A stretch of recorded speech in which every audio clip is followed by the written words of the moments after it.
Question number 7, the Honourable Phil Goff. Mr Speaker, my question is to the Minister of Transport. Why has he rejected Auckland City's transport strategy and its proposals to fund that strategy? Mr Speaker. Order. The Honourable Simon Bridges. Mr Speaker, it's tremendous to see his worship out of the starting blocks and onto the campaign. Just answer the question. I wish him well. Mr Speaker, we don't believe Auckland Council's current transport strategy is good enough for Aucklanders. It will only deliver very modest improvements in areas that matter most to Aucklanders, namely tackling congestion and more and greater public transport use.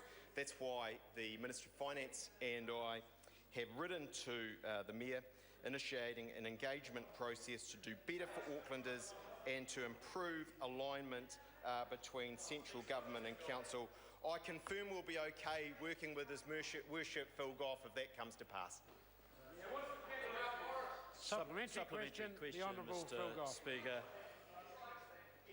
why did he wait until after Auckland Transport, Auckland Council and his own agency, the New Zealand Transport Agency, had worked together over a long period to reach consensus on a transport strategy, only then to reject it, instead of working collaboratively with those groups right from the outset on the problem? Honourable Simon Bridges. Mr Speaker, I was very clear right from the get-go that that was the timeline we were working to and when we would seek to formally engage. I think it's an exaggeration to say there's consensus between those parties. Supplementary question, the Honourable Phil Goff.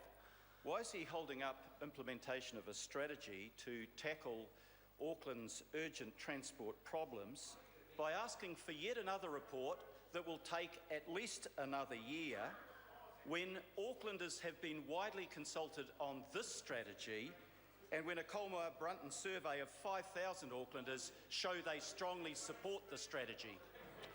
Honourable Simon Bridges. Mr Speaker, I reject nearly all of that. Let's be very clear. In the face of decelerating investment by Auckland in transport, this government continues to put the lion's share of funding into Auckland transport. We're getting on with the job while we also engage. We can actually do two things at once, Mr Goff, whether it's Victoria Park Tunnel, whether it's Waterview, whether it's the electrification of rail in Auckland, or today the announcement of a preferred route on the east-west connection.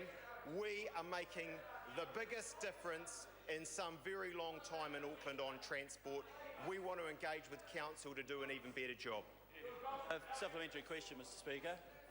Supplementary question, the Honourable Phil Goff. Why has he ruled out road pricing when the OECD last week, Auckland Council, the New Zealand Transport Agency, the National Infrastructure Unit within Treasury, and tomorrow the Productivity Council have all recommended it? Or are they all wrong and less informed about resolving Auckland's transport problems than he is?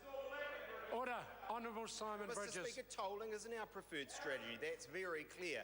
But what is also clear is that funding should follow good strategy. And we're trying hard to get alignment on these things in Auckland. I'd note that many of the stakeholders that his worship refers to actually think the plan is fundamentally flawed and are praiseworthy of the government getting involved and trying to get it back on track. Mr Speaker. Order. Supplementary question, the Honourable Phil Goff. Will he bring forward funding for the City Rail Link, given that projections show that Auckland is now on track, well before 2020, to meet the government-imposed requirements of 20 million rail passenger trips a year and thousands of new jobs in the CBD, or will he accept responsibility for the Britomart having to turn away passengers after 2018 because it will have reached full capacity in the evening peak period? Honourable Simon Bridges. Mr Speaker, if the member wants to be mayor, he'll have to have a better transport policy than that. But be very clear when he talks about bringing forward, this is the government that is providing the lion's share of transport funding in Auckland, some $1 billion a year. In terms of the CRL, we've been very clear that we support a business case in 2017. There's set criteria that will see it come forward, although they look unlikely to be met, and in 2020 construction will start. Question number 8, Ian McKelvey. Thank you, Mr Speaker.